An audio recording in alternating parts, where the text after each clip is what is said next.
You might have noticed in that video that we are dog lovers. We are also foster failed parents to a Catahoula leopard. I understand, Louisiana, that's your state dog. Let me know that you're here. All right.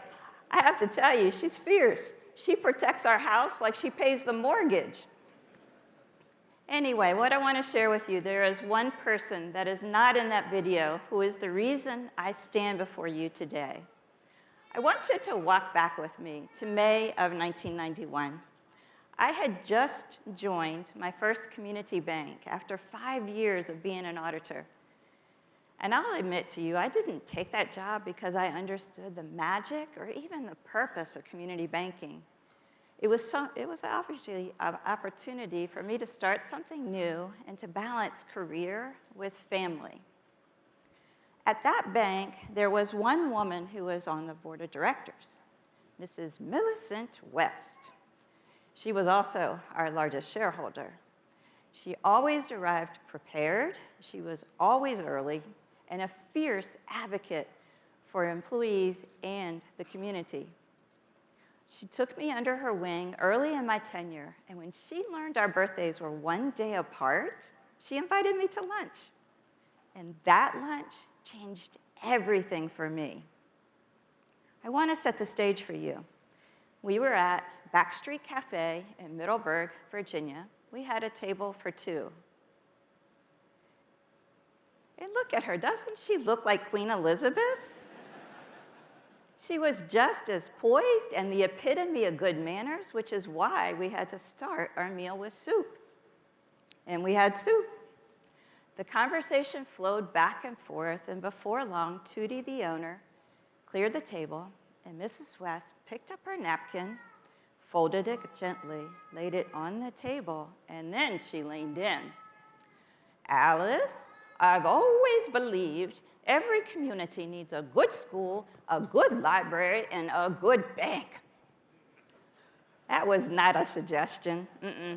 No, that was her command. But it is ultimately what anchored me in my purpose, to be that good bank. And the more that I engaged in the community and volunteered and met with our clients, and the stories unfolded, I saw the beauty of community banking. I mean, where else do you touch life's most important moments and you build relationships beyond transactions and you fuel the local economy? Today, I stand before you and with you, extremely proud to be a community banker.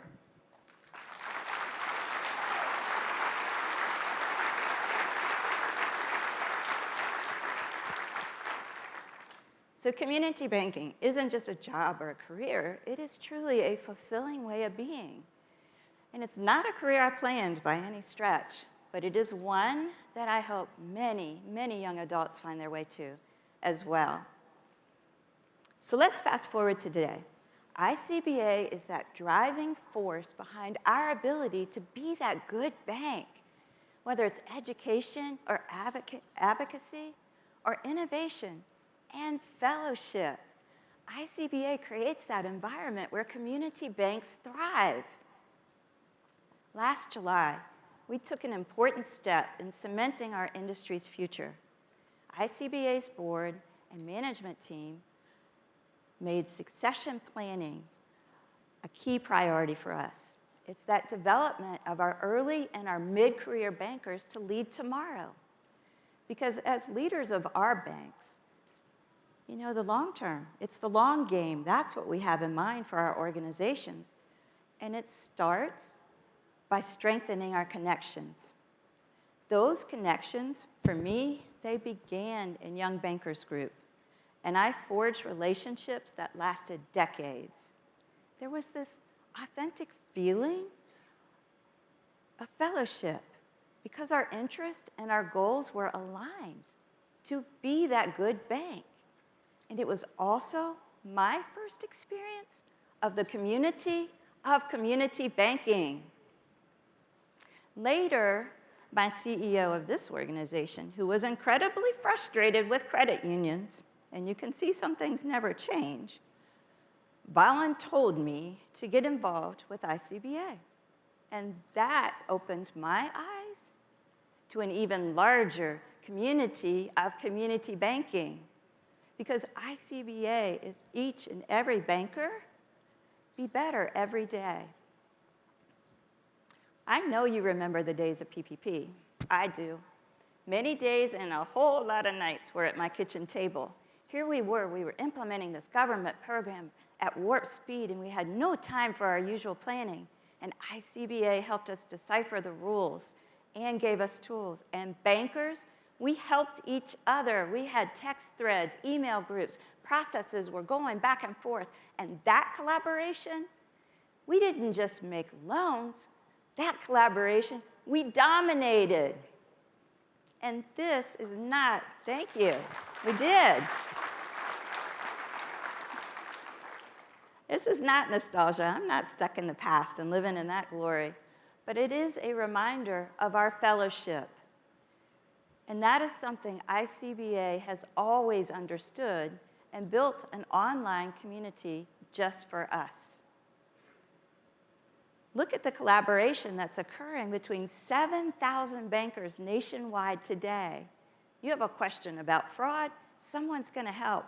You need a policy, a couple will be shared. If each of us were to tell 2 more colleagues about ICBA community, we could easily hit 10,000 by year end. Now, that kind of collaboration, that gets me excited about things. But what's even more important is the strength of those connections and our ability to count on one another. That is the reason we are the indispensable engine of the American economy.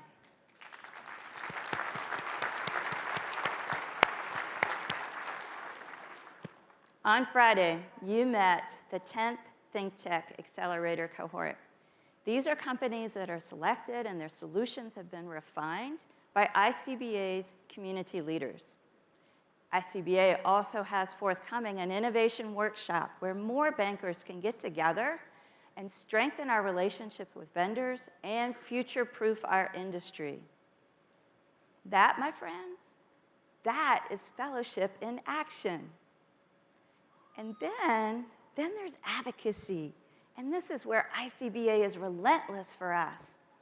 And our participation, it only amplifies the good work of our ICBA advocacy team. I'll never forget my first Capital Summit.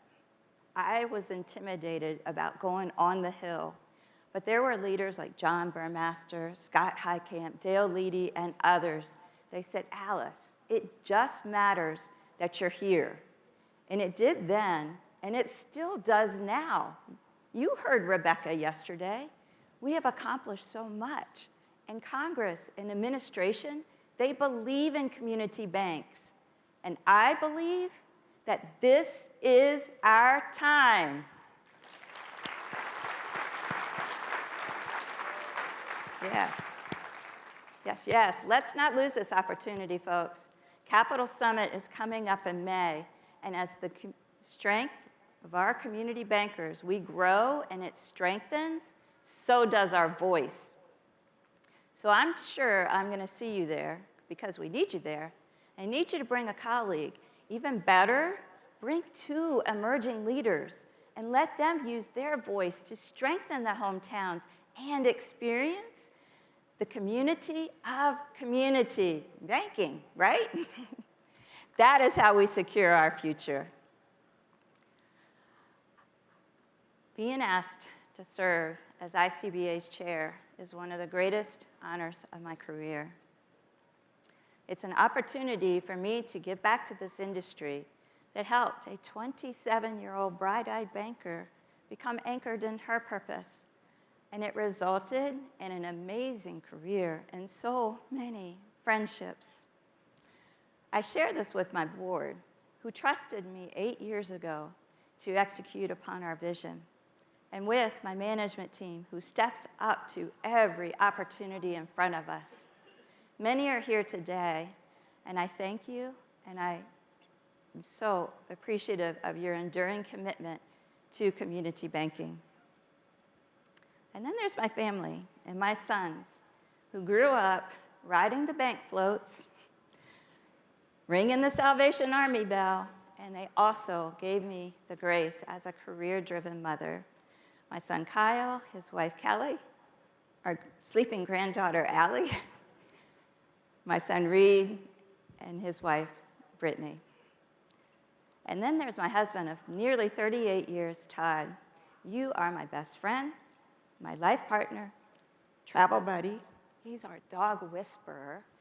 And for those of you who know my coffee addiction, he finds the best coffee shops for me overall.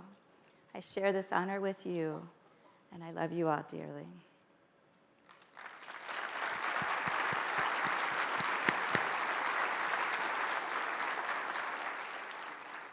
I still remind myself of what Mrs. West told me. Every community needs a good school, a good library, and a good bank. But here's the truth. Being a good bank isn't enough anymore. We must be a great bank. Great for our clients, great for our communities, and great for this industry. And we do that together through the community of community banking. So let's commit to this. Identify and mentor and educate that next generation, to innovate boldly and to advocate fiercely and to strengthen ICBA's community. If we do this, we won't just survive, we will lead. And what this community banker loves the most, we will thrive. Thank you.